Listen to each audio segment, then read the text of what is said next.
There is this one question that I want to answer in this video.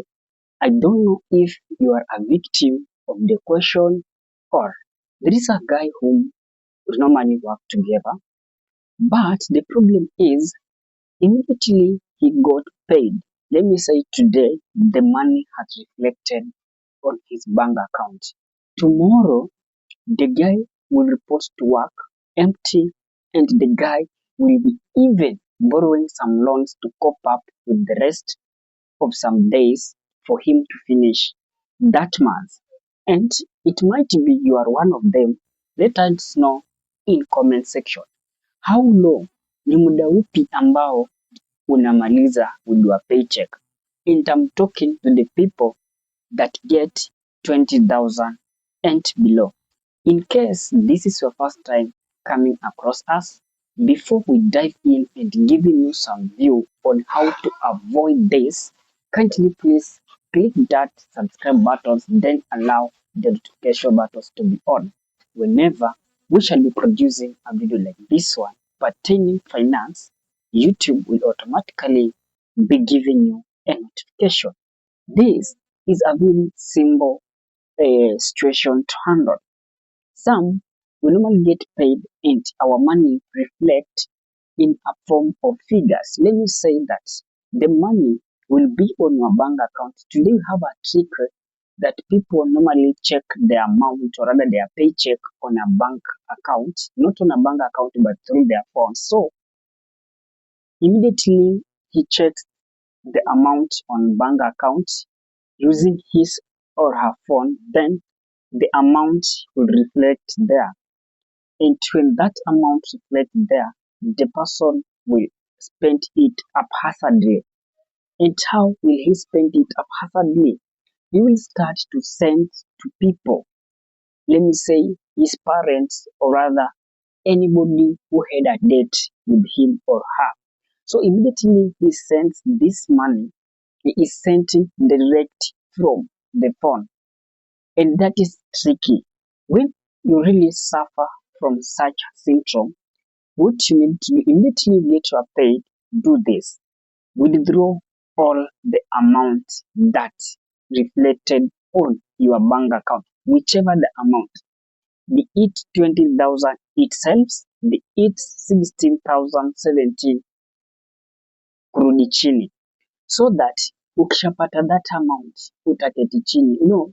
When you spend 1,000, that is a lot of money rather than to send to someone without withdrawing it. What I'm trying to mean that tangible money is so painful to waste it rather than intangible money, like the money you are just saying figures on your M-Pesa or rather on your bank account. So if you really suffer from such a syndrome, the best thing to deal with it, immediately you get the paycheck, what you need to do is to withdraw the money, then let this money be in a form of, let me say, papers or rather just the real money the way it used to be.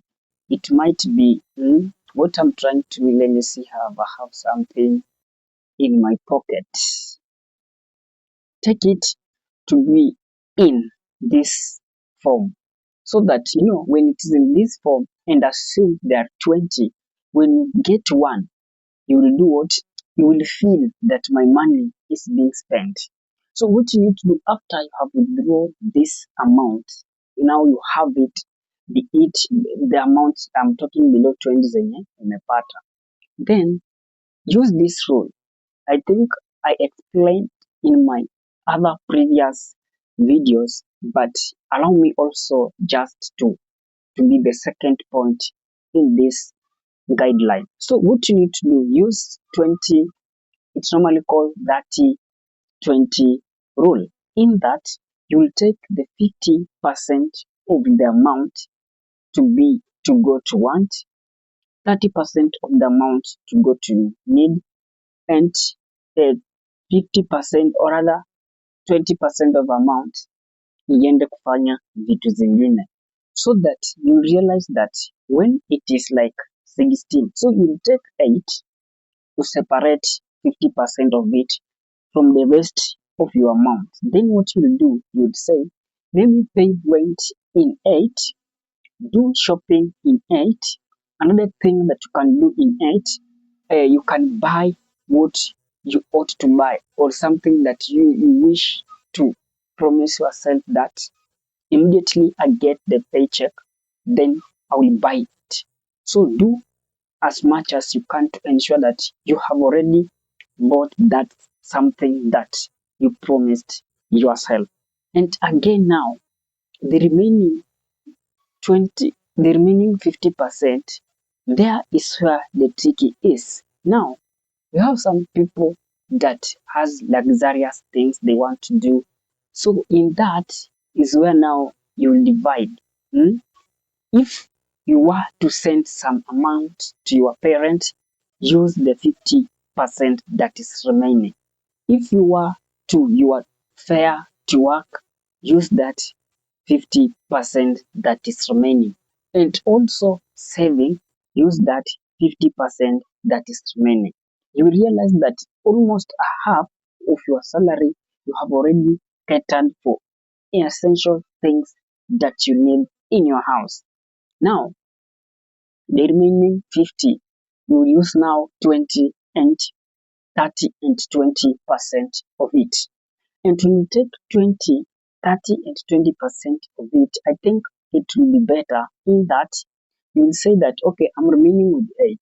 Some, our fare logistic, it can take like 3,000 or rather 3 plus because of the logistic of the hiking price of fuel. So you will take 3,500 you put aside. So the amount that you have remained with, so use that amount to pay for the debt that you owe people in that month. Not necessarily that you will clear all the debt.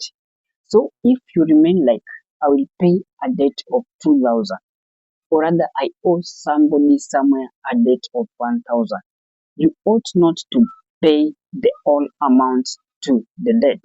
What you need to do, take little like a half of it, punch 500, give it to that someone, mwambie, okay, this is your debt.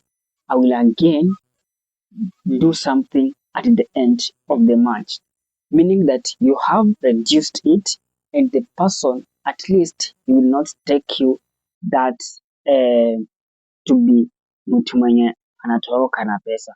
So from that you realize that as the months proceed on, you have already paid the rent, you have done your shopping in house.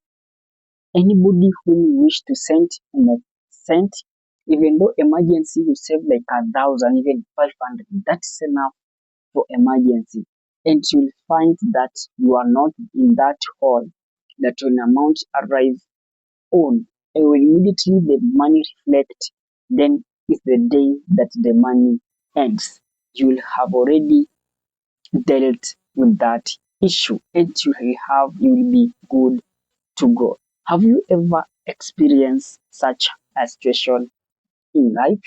You have get your paycheck, when you try to figure it kugawa, you find that, oh, I'm remaining with nothing. How will I survive for the rest of month? I'm remaining with nothing. How will I do so that I finish up with the rest of the days? Hmm? You find yourself in debt, stuck in debt because you don't plan for.